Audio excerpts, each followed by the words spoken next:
Pastor Praveen పగడాల గారి గురించి తెలియని వారు ఉండరు. ఎందుకంటే ఈ గత వారంలో ఎంతగానో ఈయన పేరు హల్చల్ అయింది. ఈయనది హత్య లేక యాక్సిడెంటా అనే దాని మీద ఎంతగానో పోలీసులు ఎంక్వైరీ చేసి చెప్పగలిగింది ఏంటంటే ఇది యాక్సిడెంట్ అని చెప్పారనమాట.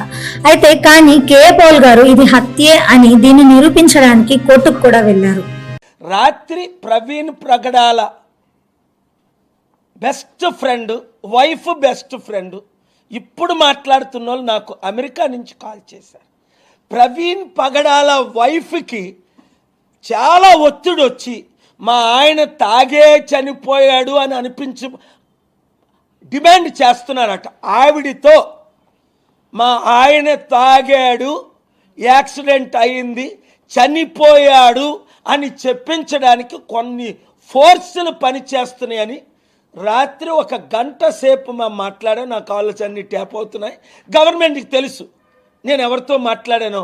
కాలిఫోర్నియా నుండి, చెన్నై నుండి, హైదరాబాద్ నుండి.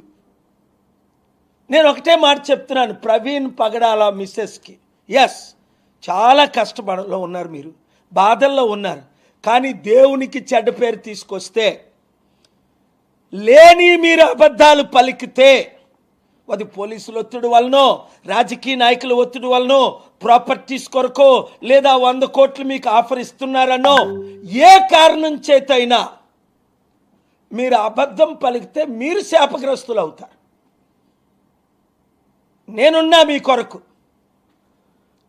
మీరు అమెరికాలో ఉంటానంటే 72 గంటల్లో నేను ట్రంప్ గారితో, మార్కో రూబియోతో, secretary of state John Thune గారితో మాట్లాడి, నేను మీరు ఏ దేశంలో ఉంటానంటే ఆ ప్రెసిడెంట్తో 72 గంటల్లో మొన్న రిక్కీ యాండ్రూకి, మేఘాలయ ఎంపీ గారికి 72 గంటల్లో వీసా ఇప్పించాను.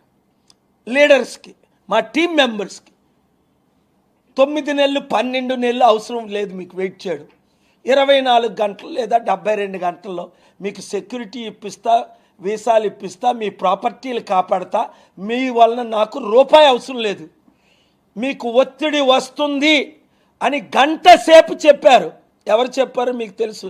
సిస్టర్, అమ్ముడుపోకండి, అబద్ధం మాట్లాడకండి, దేవుని శాపానికి గురవకండి. ఇది ఒక్క ప్రవీణ్ పగడాల విషయమే కాదు. 20-30 లక్షల మంది దైవజనులు ఇండియాలో ఉన్నారు. 2 లక్షల మంది దైవజనులు తెలుగు రాష్ట్రాల్లో ఉన్నారు. దేవునికి చెడ్డ పేరు తెస్తారా మీరు?